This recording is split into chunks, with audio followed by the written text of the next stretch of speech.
What are those things that are killing your confidence? Let's talk about it next on the Given a Purpose podcast.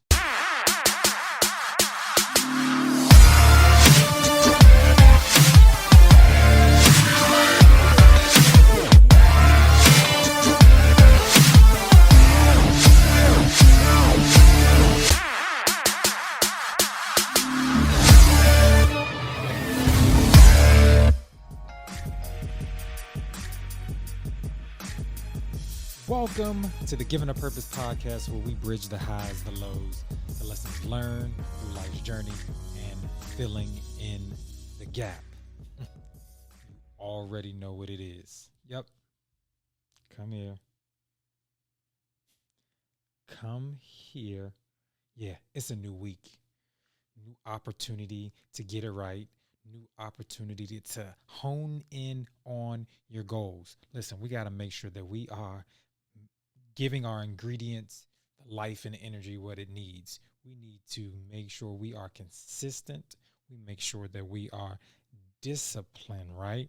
And most importantly, making sure that you are committed to the process. Those are our main ingredients, right?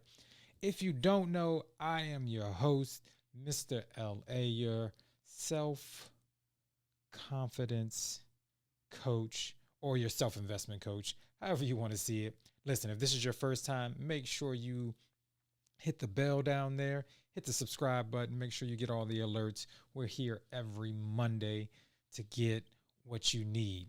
Listen, this is what I want to talk to you guys about today. And it's something that hits home for me and something that I struggled with, something that I worked on, something that I still work on, and a little bit of a journey that I'm still working towards, right? It's these confidence killers, right? There's a lot of things out there that kill our confidence, right? And so some of it comes from because we look for our confidence to build and to grow from outside things, right? We want our confidence to grow from other people or material things, right?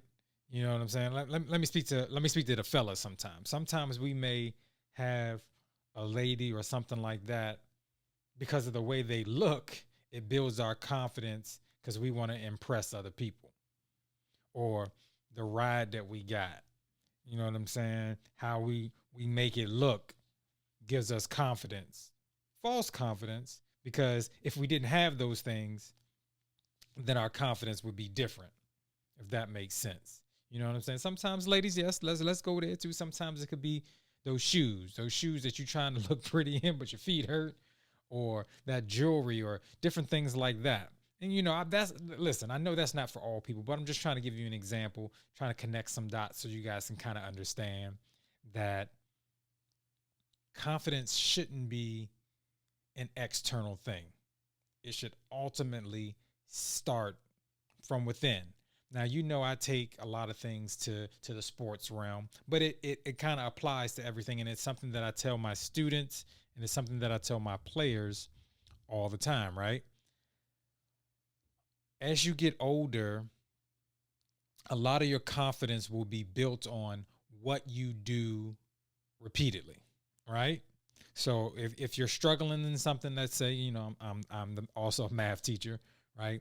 In math, if your confidence is going to come through the trials and tribulations of you going over the problem, or one, following the directions that I give you, or following the steps that I give you, right? So you doing that and understanding it always happens. It's that almost aha moment, like, oh, I'm getting it now. Then if you try it again, then you build on that. That builds the momentum, right? That builds the momentum of your confidence and the things that you need to make your confidence go up, right? And we're often told, or often in our emotions and our feelings, that if we don't get it the first try, we're not good at it. Kills your confidence, right? If I'm trying and I'm still not getting it because I'm honestly being negative, right? Or I may not seek help to do it. Or just because, like I said, you didn't get it by yourself, I'm no good at this. My self-esteem is down. I'll never be good at anything. Nope, that's not true, right? And as I go into the sports realm, I'll tell you, I'm a coach as well, and we're in season, and I tell my players, you are what you repeatedly do. If we're the better you get at something, the more you do it. That's why we try to make sure they do stuff every day, right? You can't take for granted that because you got it, because you think you're talented, you may be a natural athlete, or even if you are, your confidence will be what it needs to be once you realize I can keep doing it so much that I'm not thinking about it, right?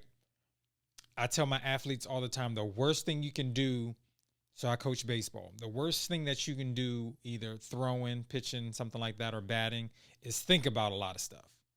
A lot of the stuff you're just reacting, but it should be in a reaction or response to what you've done a million times over. Like I give examples of the Kobe Bryants and the Michael Jordans and different things like that, because even in their failure, instead of just going home and like, man, I missed that shot, a lot of the times what they did was they went and worked on the thing that they felt they failed at.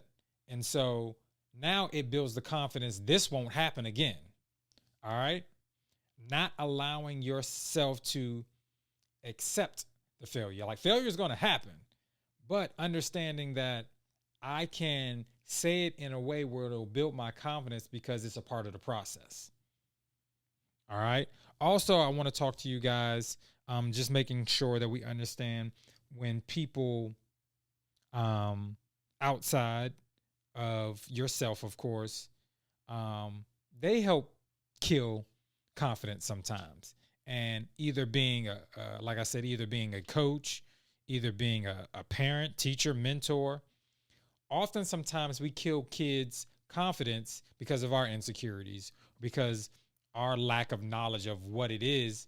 And it goes back, especially in our culture, in the Black culture, sometimes, as parents, you get caught into that favorite line, because I said so, right? Type of thing. And it kind of kills the confidence of the child because they really just want an answer. Instead of saying, all right, let's look it up together, or maybe, I don't know, let's find out. Because we're frustrated, or because of the frustration of you may not knowing, or it may be the timing of the thing, we kill the kid's confidence or being inquisitive because we don't know, or we lack confidence, right? And I just want everyone to make sure that we're careful when we're in those spaces, when we're in those leadership spaces, when we're in those mentor spaces and parental roles and teacher roles, coaching roles, and different things like that. Now, back to the self part, I need you to understand that the difference between confirming something and the difference between affirming something, right? So I want you guys to understand that once you're building that confidence, people can only confirm in the confidence that you already have. Sometimes we get it twisted and we only allow people to confirm. It's only a building block when we allow external things to confirm. Like that's a lot of things that I struggle with. So most of the people don't know, and this is not to beat up on my parents or anything like that. But the sport that I coach and the sport that I played the most, my mom has actually never seen me play ever, right? And so with that, playing sports, my confidence would be built because I wanted that it's not even a safe space, but I wanted that part, because what I saw was the people that, as I got older, especially into high school and different things like that, the people that had their parents come, or in some way in my mind, they played better, or they they're the ones that got scholarships because their parents might have been involved in every aspect of, and it was just like, I felt I needed that externally, right? And so I would try to find it in my coaches. So it's like I needed that coach to believe in me because you know what I'm saying. Like I said, this is not to rag on my mom, but I didn't have that external thing of my parents are supporting me by coming to my games and getting in the car. I'm like, man, you could work on this, or you did a great job with this. It was just like I needed that externally because I wasn't a big confidence guy. Like there are some times when, yes, I walked onto a baseball field. Oh, I'm going out here. We about to dominate. You know what I'm saying? I had moments of confidence, but I didn't have a consistent confidence because I always needed it externally, right? I didn't know how to build my confidence from within. I didn't know how to make sure consistently that I was assured in myself that I could do this all the time. So I would find a safe space because there are sometimes, and I'm not saying this to brag, to boast, there are sometimes I probably was the best player on the team. I'm not just saying that by the MVP trophies, but I felt like I was better on the team than other people, and I excelled because of the work that I put in, because of the talent that I had, and different things like that. But my safe space was because I wasn't confident in my abilities like that.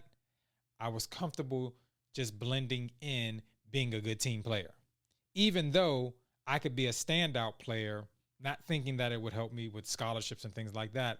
I was confident, or like I said, not confident, but I felt safe being a good teammate, being a good friend, being in that space of just like,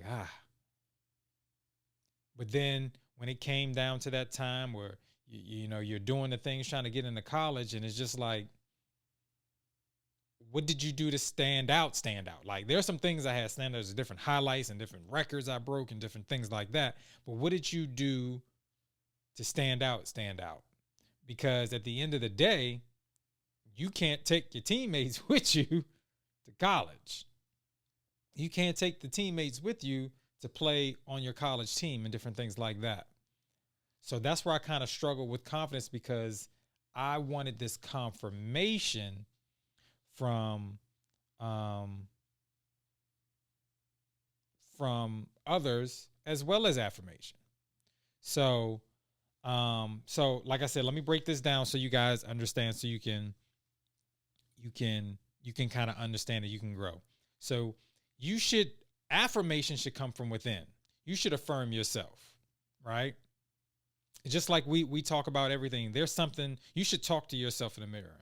Tell yourself that you're beautiful. Tell yourself that you're great. Tell yourself that you're going to have a good day. Those are affirmations, right? Those things have to come within to help you build your confidence. If you tell yourself you're good every day, if you tell yourself every day, whether it's raining, whether it's snowing, whether it's sleeting, whether you may know you may be going into a situation, talk to yourself and affirm yourself that you're going to be great. It's going to be a great day. It's going to happen this way. It's going to happen that way. Even if it does, it's still building the confidence that you can speak to your day and command, decree, and declare what your day is going to look like. And then once those things happen, and once you have a conviction of what you're saying, because that's what's going to happen. One day you're going to say it, and you're going to be so used to saying it that then the confidence will build your conviction. And once you have the conviction in what you're saying, right? And that's where everything meshes together, and that's where everything comes and is at its highest point, because now you're speaking in it today. Like the ground that I walk on is blessed, right? And one day with all that confidence, you're going to understand I just spoke that, but that came from the conviction and the confidence and believing. And then once those things happen, then that's when you allow people to confirm something you've already affirmed in yourself. That's all they can do. Others can only confirm something that you've already done. But that confidence is going to come back to you after you repeatedly do something, after you believe in yourself, after you affirm yourself. All right? You're going to get that confidence. You're going to build it, but you got to work on it. Confidence isn't luck. All right? Confidence or how you may perceive it as luck. Like, I've gotten to a point in my maturity where I've learned, and through life, playing sports and things like that, luck is really opportunity meeting work ethic, right? But most of us think luck is like winning the lottery. It's just something that can happen. You're not sure if it'll happen. It's not in the cards, or how we perceive that it only happens. Luckily, that's the best way I can explain it. It's like how we think of luck is something that is unplanned, right? Because you can't prepare for it. So it's just lucky, right? And it's funny because they throw it around in sports all the time. Oh, that's a lucky catch. Not knowing, we don't know how many times that player or person has practiced for those moments to happen. Not everything is luck. Sometimes it's opportunity meeting the work ethic that you put in. All right. So I'm hoping that everybody has built their confidence through this talk that we've had today. All right. Affirm yourself. In the morning, tell yourself you're going to have a good day. Tell yourself you look good. Tell yourself that despite what could happen, that this can happen, right? Have affirmations. Have things that you tell yourself. It's going to build your confidence, right? And once you get into not boasting, but once you get into a place of great confidence, nobody can kill it, because you've already affirmed yourself that you can do it. So take those nuggets, take those things, and take that place right here. Take this as a starting point to where you want to go in your confidence level. Man, listen, a lot of this right here, I was talking to myself, but I shared it with you as well. So I need you guys to do the greatest thing you can ever do for yourself. Is make sure you live on purpose and make sure you live in purpose. I'll see you guys next time. Peace.